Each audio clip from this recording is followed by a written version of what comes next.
মধ্যবিত্ত পরিবারের বাস্তবতা এটাই।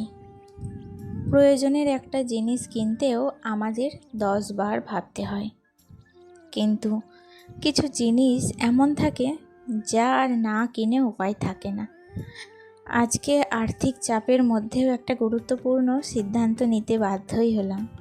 কি করলাম আর কেন করলাম, চলো পুরোটাই দেখতে পাবে আজকের ব্লগে। নমস্কার, কেমন আছো সবাই? আশা করছি সবাই খুব ভালো আছো আর আমরাও বেশ ভালো আছি। আমি সুমি, আজকে আমার আরও একটি নতুন ব্লগে তোমাদের অনেক অনেক স্বাগত জানাই। আজকের দিনটা শুরু হলো অনেকটাই চিন্তা নিয়ে, জানো তো। মধ্যবিত্ত পরিবারের মানুষ হিসাবে প্রতিটা টাকা খরচ করার আগে আমাদের অনেক হিসাব করতে হয়। তবুও কিছু প্রয়োজন এমন হয় যেটা এড়িয়ে যাওয়া যায় না। অনেক দিন ধরেই এই জিনিসগুলো দরকার ছিল, বারবার ভেবেছি এখন না করে পরে করব, কিন্তু সমস্যাটা দিনকে দিন বাড়ছিল। তাই আর দেরি না করে সব কাজ করতে শুরু করেই দিলাম।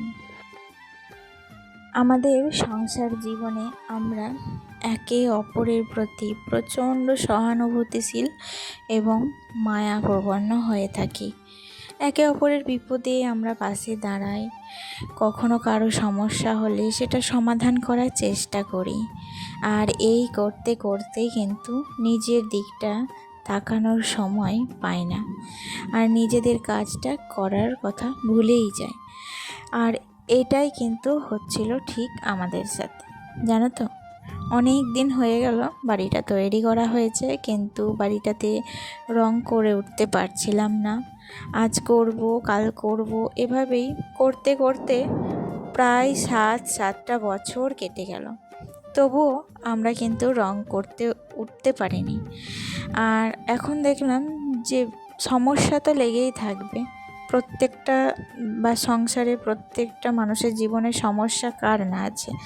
তো সমস্যা যদি সমাধান প্রতি ধাপে করতে যাই, আর যদি আমি এভাবে আমার ঘরটা ফেলে রাখি, তো বছরের পর ফেলে রাখলে বছরের পর বছর ঘরটা কিন্তু অনেকটা খারাপ কন্ডিশনে চলে যাবে। তো এভাবেই কিন্তু একটা বড় সিদ্ধান্ত নিলাম যে না, আর দেরি না করে এবার রঙটা কিন্তু করেই ফেলবো। আর একবার যখন রঙটা করব, অবশ্যই কিন্তু ভালোভাবে রঙটা করব, যাতে আমাকে আর অনেকগুলো দিন ভাবতে না হয় রঙের ব্যাপারে। তো সেই জন্য এখন দেখো বাড়িতে মিস্ত্রি লাগিয়েছি। আর প্রথম দিকেই তোমাদের দেখালাম যে রঙটা কেমন করেছে। এখনও কিন্তু কালার করিনি, তবে পুট্টিটা হয়েছে। তো 2 কোট চলছে, আর 1 কোট দিয়ে তবেই কিন্তু কালার করব। তো কালার কি করব সেটাও কিন্তু ডিসিশন নেওয়া হয়ে গেছে।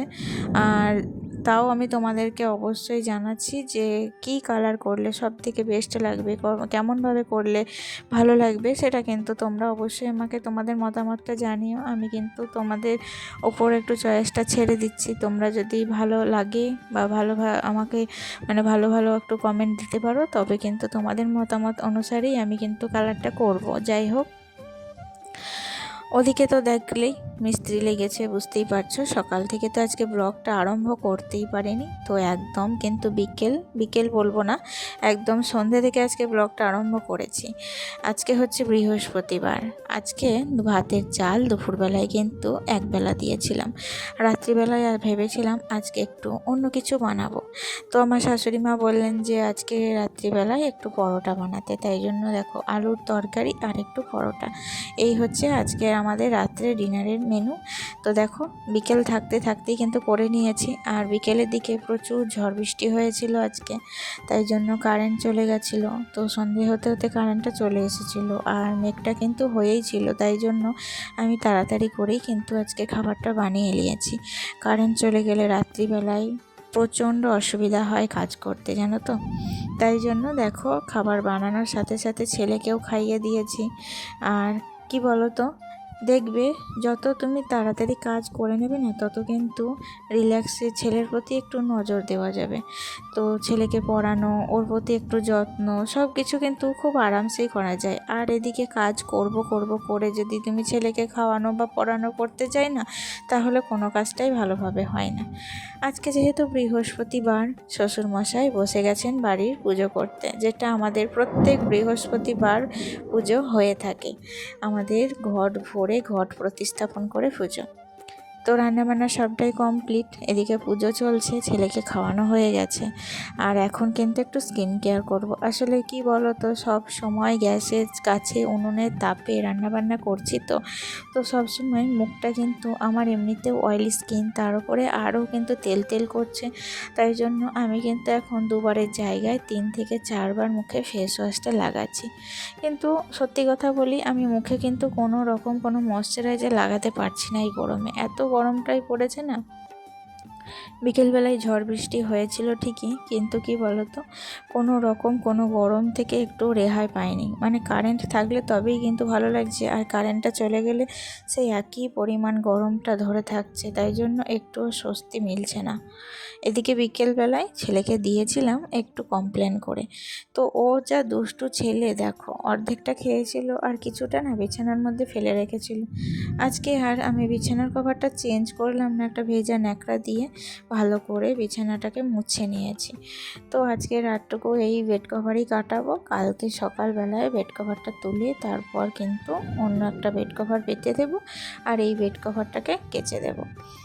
এদিকে আমার আলমারির মাথার ওপরে এই যে টেডি বিয়ারগুলো বসানো ছিল, আজকে ছেলে হঠাৎ করেই ঝোঁক ধরেছিল সবগুলোকে নামানোর জন্য। একটা তো ওপরে থাকে, ওটা তো নামিয়ে এনেছে, ওপরে রঙের কাজ হচ্ছে বলে। আর একটা যে লাল কালারের টেডিটা দেখলে, ওটা থাকে আমার আলমারির মাথার ওপরে। তো ওটাকে ওর বাবার কাছে বায়না করে জেদ করে ওই টেডিটাকেও নামিয়ে নিয়েছে। তো কি করব আমি, তাই জন্য খাটে দেখো ভালো করে ওকে সাজিয়ে রেখে দিয়েছি, যাতে দেখতে ভালো লাগে। তো এদিকে দেখো সন্ধ্যের পর বেডরুমটাকে ভালো করে একটু গুছিয়ে নিলাম।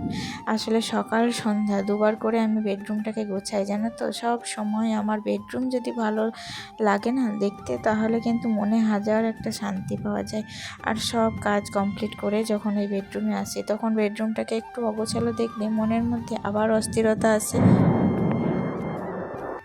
আমি ভয়েস ওভার করছি জানো তো রাত্রিবেলায়, আর হয়তো তোমরা শুনতে পাচ্ছ বাইরে কি পরিমাণে মেঘ গর্জন করছে।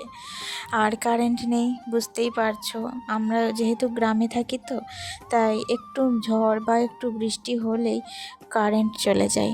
আর বাইরে মানে প্রচুর গাছপালা থাকে, তো এই যে ঝড় বৃষ্টি হলে গাছপালার ডালগুলো কারেন্টের তারের উপরে পড়ে যায় এবং কারেন্টের তার ছিঁড়ে যায়। তাই সারা রাত আজকে আর কারেন্ট আসবে কি না আমি কিন্তু নিজেও জানি না। তবুও কি বলো তো, সারাদিন কাজকর্ম করার পর রাত্রিবেলায় যখন একটু ঘুমোতে যাব, তখন যদি একটুখানি ফ্যানের হাওয়া না পাই না, খুবই বিরক্ত লাগে। আর হাত পাখা করে করে কতক্ষণই বা ঘুমোবো, তাই না বলো। তাই জন্য কিন্তু কারেন্ট না এলে খুবই একটু মানে ঘুমটা ভালো হয় না। তো সারাদিন খাটাখাটনি করার পর যখন রাত্রে একটু ভালোভাবে ঘুম না হয়, পরের দিন সকালে কিন্তু উঠতে লেট হয়ে যায়। এখনও জানি না জানো তো কখন কারেন্ট আসবে, কারণ ভয়েস ওভার করছি তখন বাজছে মোটামুটি 10টা। আর এত জোরে জোরে মেঘ ডাকছে, আমার কিন্তু রীতিমতো ভয়েস ওভার করতে ভীষণ ভয় করছিল। তবুও নেটওয়ার্ক সমস্ত অফ করার আছে, শুধু ক্যামেরাতে ভয়েস ওভারটাই শুধু দিচ্ছিলাম। আর তাড়াহুড়ো করে ভয়েস ওভারটা বন্ধ করে দিয়েছিলাম, কারণ একটা জোরে বাজ পড়লো। জানি না বাজটা হয়তো কোনো কাছে ভিটেতেই পড়েছে। যাই হোক, এদিকে বিকেলবেলায় এনেছিল কিছু দোকানপাতি, সেগুলোই এখন কৌটোর মধ্যে ভরে রাখছি। আসলে আমি যতক্ষণ ভিডিও শ্যুট করেছি ততক্ষণ কিন্তু কারেন্ট ছিল, আর যখন কারেন্ট চলে গেছে তারপর থেকে আর কোনো রকম ভিডিও শ্যুট করা হয়নি। দেখো মানে দোকানপাতিগুলো এখন তাড়াহুড়ো করে কিন্তু ভরে আমি জায়গা মতো রেখে দিচ্ছি, নয়তো কখন যে কারেন্ট পালাবে নিজেও কিন্তু জানি না। আর একবার কারেন্ট চলে গেলে আর কারেন্ট আসতে চায় না, এটাই হচ্ছে এখানকার সমস্যা, জানো তো। মানে বিশেষ করে গ্রাম বাংলার সমস্যা। তো যাই হোক, দেখো সমস্ত দোকানগুলো এখন রেখে দিচ্ছি বন্ধুরা। তাহলে ভিডিওর এই পর্যায়ে এসে একটা কথা বলি, আজকের ভিডিওটি তোমাদের কেমন লেগেছে অবশ্যই কমেন্টে জানাতে ভুলবে না। ভালো লাগলে লাইক, কমেন্ট এবং শেয়ার করে দিও। আজকে আসি, দেখা হচ্ছে নেক্সট ব্লগে। টাটা।